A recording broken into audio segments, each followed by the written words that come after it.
Sveicināti Radio Alise Plus sarunu studijā, un es Inga Zelča. Mēs šodien mūsu komanda priecājās, kā mūsu sarunu viesi aicināt ļoti spilgtu, daudzpusīgu, nu jau kino, televīzijas projektu un šobrīd jau 3. seriāla režisoru Ruslanu Apkilu. Labdien visiem! Čau, čau! Sveiki, Ruslan! Kā tu šodien jūties? Protams, tas ir ļoti tāds interesants un aizkustinošs moments, tāpēc, ka vakar mums bija pirmizrāde Rīgā un bija ļoti, ļoti krūts pasākums, un šodien mēs ar lielāku prieku braucam uz Daugavpilu uztaisīt vēl vienu pirmizrādi šeit, tāpēc, ka mūsu seriāls Gaumas lieta pilnīgi bija nofilmēts Daugavpilā. Ruslans nedaudz paskrēja uz priekšu, ka jā, šodien ies saruna noteikti par seriālu Gaumas lieta. Un, ja man būtu jāraksturo Ruslans, tad Ruslans ir tāds unikāla personība, kura bērnībā nekad nav sapņojusi kļūt par kinorežisoru. Viņš nav pat domājis, ka viņš būs kino jomā. Viņam bija pilnīgi citas vēlmes, mūzika un citas radošas personības. Man tagad jājautā, Ruslan, kā tu tagad ir, kad nu jau ir 3. seriāls? Es varbūt tā paskrējums priekš, mēs par Gaumas lietu daudz runāsim, bet gribētu saprast tevi, kā tu tagad jūties, ka tu, kas nesapņoja kļūt par režisoru, esi paveicis savu 3. seriāla darbu? Ja vajag raksturot režisoru, jebkuru, tad režisors vienmēr ir noguris. Tāpēc, ka darba ir daudz, ir pre-production, ir production, ir post-production, un principā filmēšana komanda nofilmē seriālu, es nezinu, 1 mēnešu garumā, bet lai sagatavotu un pēc tam, lai tas seriāls vai filma nonāk līdz skatītājiem, tas dažreiz ir 6 vai 8 mēneši, tā kā mēs strādājam daudz. Un, jā, es nekad nebiju domājis, ka patiešām, ka gribu kļūt par režisoru, par kino, vispār domāju kļūt par rokzvaigzni, bet jā, dzīve ir ļoti interesanta štučka, tā kā tagad es nevaru pateikt, ka es esmu kaut kāds tur unikāls vai labs vai krūts vai jau, nezinu, super pieredzējušais režisors. Vienkārši man patīk to, ko es daru. Es ceru, ka varbūt vēl kādam patīk to, ko mēs ražojam un to, ko mēs radām mūsu skatītājiem. Un, principā, kino industrija, viņa gandrīz neatšķiras no mūzikas industrijas, no skatuves, no rokzvaigznes dzīve. Principā, tas ir tas pats. Tu esi apmēram kaut kur turpat, kur tu gribēji, varbūt tikai nedaudz savādākā amplitūdā. Seriāls Gaumas lieta lielākoties vai visu pilnībā tika nofilmēts Daugavpilī? Pilnīgi. Es nevaru nosaukt nevienu, man liekas, ainu, kura bija nofilmēta ne Daugavpilī. Nu, tad laikam ir tā, ka iepriekšējā gada nogalē laikam lielākā daļa, ja ne visi pamanīja, ka bija restorāns, kur darbojās 24 stundas diennaktī, nepārtraukti gan pa dienu, gan pa nakti. Ruslan, kā pagāja šis filmēšanas periods un kā tas ir, ka jūs pa nakti strādājat? Kā tas bija? Nu, bija tā, ka mēs gandrīz neko nevaram atcerēties no tā perioda, ne tāpēc, ka bija kaut kas, bet tāpēc, ka vienkārši mūsu bioritmi, gan filmēšanas grupas, gan aktieru bija pilnīgi atšķirēti, un tas bija ļoti interesanti, ka visa pilsēta iet gulēt, bet mēs tur stāvam pie restorāna, nākam iekšā, sākam kramēt manti, sākam tur mēģināt likt gaismu uz pirmo ainu, bet es domāju, ka būs bišķiņ grūtāk, bet pēc kaut kāda 3. vai 4. dienā patiešām es modos 6 vakarā un mans ķermenis bija pilnīgi domāju, ka tas ir rīts. Skaidrs, laikam tā vienmēr ir notiek kaut kāds periods paiet, tad vienkārši jau sāc pierast, ja? Jā. Bet, parasti ir tā, ka šīs seriāla periods, tas ir kaut kāds periods, vienmēr saka, tas ir mūsu dzīves periods. Kas ir tas spilgtākais brīdis, ko tu atcerēsies no šī perioda? Nezinu, varbūt kaut kāds kurios, varbūt kaut kas tāds, ko tu sakot, ja man jāpasaka par Gaumas lietu, spilgtākais moments ir? Gaumas lietas spilgtākais moments ir vispār izdomāt filmēt seriālu par restorānu naktī Daugavpilī. Tas ir vislielākais kurioza moments. Viennozīmīgi tas projekts būs manā atmiņā, tagad būs ar mani visu dzīvi, tāpēc, ka to pieredzi, normāla filmēšanas, es nezinu, jebkurā filma vai seriāla, dažkārt ir, tur naktsmaiņas, 1 vai 2, bet tā, lai visu seriālu nofilmēt pa nakti, tas bija diezgan traka ideja, un es nedomāju, ka vispār kaut kas sanāk. Tāpēc, ka tas nogurums, viņš ir nenormāls, un labi tur, kaut kādi filmēšanas grupas dalībnieki var ik pa laikiem kaut kur atpūsties, bet aktieri strādā non-stop visas 12 stundas, operators, filmēšanas komanda, tehniski departamenti, un beigās mēs redzam, ka tomēr sanāca. Principā es to teicu ar lielu varoņu darbu. Ja mēs tagad pieskaramies aktieriem, jums ir fantastiska aktieru komanda, tāda spilgti latviešu aktieri gan no dažādām pilsētām, ieskaitot arī no Daugavpils. Kā notika aktieru atlase? Kas ir tas, kas nosaka režisors, viņš uzreiz redz aktieri, jā, es redzu viņu šī lomā, vai notiek kaut kāda atlase? Kā tas viss notika, ka jūs ieraudzījāt savu aktieru komandu? Kad es dabūju pirmo sēriju tam seriālam, es izlasīju pirmo sēriju un sapratu, ka šo materiālu, lai attīstītu, lai uztaisītu kaut ko patiešām interesantu un lai cilvēki skatās, mums vajag patiešām fenomenālu aktieru komandu, kā jūs pareizi jau pieminat. Principā mēs tā darām vienmēr ar mūsu seriāliem. Vienmēr tas ir galvenais, tu centies dabūt tur visinteresantākos, vispopulārākos aktierus, bet, protams, dažreiz vai principā visu laiku mēs strādājam, un mēs varam dabūt, 1, 2, 3 krūtus aktierus, un visu pārējie būs kaut kādi tur jauni vai supporting. Bet šo projektu, tas ir pirmais projekts, kur mēs strādājam ar casting direktoru Niku Stipanovu, un viņi ir ļoti, ļoti, ļoti liela pieredze gan ar ārvalstu filmām, gan ar seriāliem. Un es viņai pateicu, ka ir tāds projekts, mums vajag patiešām sapņu komandu. Viņi saka, ok, tad mums vajag, kas mums ir galvenajā varonis Maks? Okay, Dainis Gruba, es saku, Dainis Gruba viņš neies. Bet mēs patiešām esam ļoti labi draugi ar Daini, un es viņam piezvanu, saku, Daini, ir tāds projekts, es, protams, mazos projektus, viņš nefilmējas, tāpēc, ka Dūmpis, tur vēl kaut kas.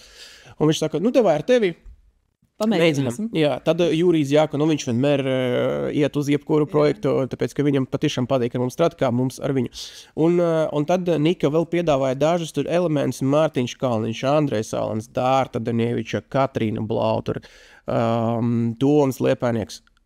Vienkārši trāpījums 10 no 10. Katrs aktieru darbs patiešām ir kolosāls, fenomenāls. Un tad bija jautājums Ema, viena no galvenajiem varoniem. Un mums bija, 3 vai 4 dažādi varianti, bet uzreiz, kad es dabūju to scenāriju, es sapratu, ja man vajag tādu personāžu, tas ir Lolita Kurpniece. Es nezinu, vai tas ir viņas kaut kā, pirmais lielais projekts, es domāju, ka nē, bet man liekas, ka tā loma patiešām ir, viņa uztaisīja tik krūtu darbu, kā arī visi, protams, pārējie aktieri, bet viņa trapīja, tas ir tā, ka viņi gandrīz neko nespēlē. Un man liekas, to arī ļoti labi redz, un arī to ķīmiju starp Daini un Lolitu un Jūriju, un tas ir vienkārši, kā es vienmēr saku, ar labiem aktieriem tev principā nav vajadzīgs režisors. Jūs savācāt tādu lielisku komandu, kas nevien to, ka viņi individuāli labi aktieri, bet viņi arī komandā spēja labi strādāt. Ļoti jauki, bet bez galvenajiem aktieriem vēl ir masu skati. Kā jums gāja ar viņiem un cik viegli viņus bija savākt, vai kā tas ir vispār ar masu skatiem strādāt šādās, pie kam tas viss notiek naktī? Kā tur bija? Jā, Daugavpils, tas ir atbilde uz visiem jautājumiem, tāpēc, ka es mīlu šo pilsētu, es šeit filmu jau ne pirmo reizi, man pat tiešām patīk, un cilvēki šeit ir tik atsaucīgi, un viņi nāk, un viņi grib, un viņi palīdz, un arī naktī. Tur es atceros, Nika Stipānova kopā uzrakstīja Vladimiram Gorivam, kurš arī taisa kino šeit Daugavpilī, un viņi tur izsludināja kaut kādu tur info, un uzreiz cilvēki raksta, mēs būsim cik 3 naktī. Labi, ok, davai. Un, protams, vajag arī pateikt viņiem ļoti, ļoti lielu, milzīgu paldies, tāpēc, ka, protams, bez masu skatiem tu nevar uztaisīt. Kā restorāns bez apmeklētājiem.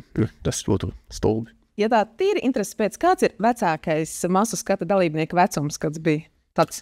Pēc, man bija tas, es varbūt arī pateikšu, ka man bija tas gods piedalīties šeit un arī pabūt un izbaudīt šo visu filmēšanas procesu. Es redzēju, ka bija kundzītes gados, kas arī bija gatavas un viņas piecēlās 3 pa nakti un brauc un filmēs, tāpēc man pilnīgi tāda interesi, cik bija vecākai kundzei, kas piedalījās. Varbūt 70 plus. Bet tur bija tā, ka divas fantastiskas aktrises, kuri nav vispār aktrises. Yeah. Viņi spēlē tur 2 tanteņas, kuri ik pa laikiem parādās mūsu restorāna.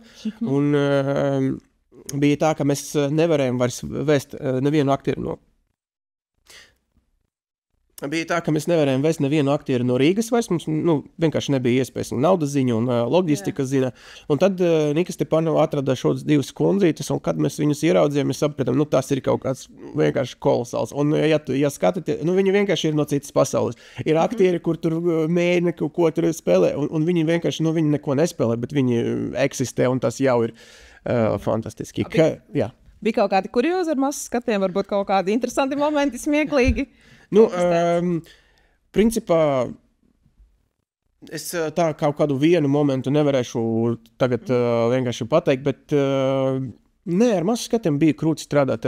Vispār nebija nekādas problēmas vai kurjos, vienkārši visi strādāja no momentas action līdz momenta, kad performē visaugstākā līmenī, visu saprata no pirmā vārda. Vienkārši tas ir fantastiski. Seriāls tika filmēts Daugavpilī, un tagad, kad tā jānovērtē, vai nākamo projektu arī realizēsiet Daugavpilī, gribēsies? Tas viss es domāju, ar tām lietām, ko Daugavpils varbūt deva, jo vairākās intervijās jūs esat stāstījuši tās priekšrocības, kāpēc Daugavpils, kāpēc ne Rīga, ne Jūrmala vēl. Tagad ir pabeigts tas projekts, joprojām ir tā, ka gribētos vēlreiz Daugavpilī kaut ko. Man viennozīmīgi. Ja? Viennozīmīgi, tāpēc, ka, patiešām, šeit ir kolosāli aktieri. Ja? Vajag viņus arī pieminot. Zanda Mankopa, Vadims Bogdanovs. Es varbūt neatcerēšu tagad visus vārtus, bet vienkārši tie Rītvars Gailums. Viņi visi, varbūt viņi paņēma kaut kādu mazu lomiņu, ja? Bet Zanda ir arī viena no supporting lead. Un katrs izdarīja savu darbu uz 100%. Kolosāli aktieru darbi, un es vienkārši katru reizi, kad strādāju ar Daugavpils aktieriem, brīnos, kā viņi var tā spēlēt. Vienkārši es baudu un skatos ar vislielāko prieku. Kāpēc Daugavpils? Tāpēc, ka cilvēki ir atsaucīgi. Cilvēki grib tev palīdzēt, cilvēki iet uz priekšu kopā ar tevi, pašvaldība mums palīdzēja. Un es jau teicu, ka Rīgā, protams, tu arī vari to dabūt. Visu, tas taču ir Rīga, tur viss ir. Bet tas laiks un tie nervi, viņi būtu krietni vairāk. Un varbūt arī naudas ziņā, tas arī būs dārgāk. Un, protams, mēs taisam, mums nav Hollywooda budžeta, un mums vajag skaitīt katru eiro, tāpēc mēs arī vienmēr meklējam variantus, kā to izdarīt. Bišķi lētāk. Bet, Ruslan, varbūt uzskatāt pie seriāla. Par ko īsti būs šis seriāls? Ko mēs viņā ieraudzīsim? Gaunas lieta, jā. Jaunais seriāls no Go3. Mēs to saucam savu starpā komandu, tas ir latviešu neo-noars. Jā, bet oficiāli tas ir dramedi, tas ir drama kopā ar komēdiju, ar detektīvu elementiem. Un īsts sinopsis ir tāds. Ir restorāns, kurš gaida Michelin zvaigzni. Viņi domā, ka viņi to dabūs, un šefpauris Maks, viņš visu savu dzīvi gaidīja tikai to zvaigzni un visu darīja savu dzīvi, lai to dabūtu. Un sākās Michelin nedēļa, visi zina, ka būs Michelin eksperti un brauc pa restorāniem, un Daugavpils restorāns, kuri sauc Galvas lieta, atbrauks eksperts un vērtēs. Un kādā naktī atnāca kaut kāds ekspresīvs bombzis, kā viņi domā. Mēs neatklāsim, kas tas ir un kāpēc. Un sākās kaut kāds hausiņš neliels, kautiņš, un viņš paklūpa un nokrita pa trepēm un, diemžēl, nomira. Un tagad ir problēma, ka mums ir līķis un mums ir restorāns. Un ja mēs paziņosim, ka mums ir līķis, tad restorānu, protams, aiztaisīs ciet, un Michelin zvaigzni mēs nedabūsim ļoti slikti. Un tad šefpauris kopā ar Viesmu, kur tajā brīdī bija blakus un bija iesaistīta, izdomāja paslēpt to līķi, dabūt zvaigzni. Un tad izdomāt, ko darīt ar līķi. Un principā visu seriālu mēs mēģinām paņemt to līķi un viņu kaut kā izvest no tā restorāna, bet visu laiku kaut kas mums nedod to izdarīt. Un arī viens fakts, ka galvenais labākais šefpauera draugs Jānis, viņš ir policijas detektīvs, kurš arī nodarbojas ar to cilvēku pazušanas lietu. Man šobrīd ir sajūta, ka man ir izstāstīts viss seriāls, tāpēc es noteikti pat neieminēšu jautājumu, ar ko beidzās seriāls, lai visiem skatītājiem būtu interese viņu noskatīties viennozīmīgi. Vēl ir tā, ka Ruslan, man liekas, radošajiem cilvēkiem, viņiem ir, kad ieiet kādā jaunā projektā, tad ir tas piepildījums. Mēs tagad radām, tagad viss palaista tā pirmizrāde. Nav tā, ka ir tagad tāda tukšuma sajūta, vai jau ir iestrādes jaunā projektā kādā? Man tā bija ar pirmo projektu. Un es pabeidzu teijas laiku, kur arī daļai bija filmēts Daugavpilī. Vienu nedēļu fantastisku mēs aizvedam šeit. Un es pabeidzu projektu un dabūju to tukšumu sajūtu un bija diezgan grūti, un es atceros to momentu, es varbūt kaut kur jau stāstīju, bet tas ir tas personīgs un interesants moments manā dzīvē. Es sēdēju Parkovkā, Rimčikā, un man vajadzēja vienkārši atnākt pēc, nopirkt kaut ko mājās. Un es sēžu mašīnā un vienkārši nevaru iziet no mašīnas, skatos vienu punktu un sapratu, ka viss beidzās. Tāpēc bija pēc pirmizrādes teijas laiks, viņš jau palaists, un es sēdēju parkingā un domāju, Ruslāns bija krūti, bet tas ir viss. Un tad pagāja kaut kāds brīdis, un es sapratu un pastrādāju ar to, ka beigas tas ir vienmēr jauns sākums. Un ja mēs tā nedomāsim, tad mēs ļoti ātri varam sadegt. Tāda mums ir profesija. Un vienkārši vienmēr tu pabeidz projektu, tas ir krūti, mēs esam priecīgi, bet vienmēr vajag sākt jau plānot, domāt par kaut kādu jaunu un kaut kā bišķiņ savu fokusu pagriezt uz citu.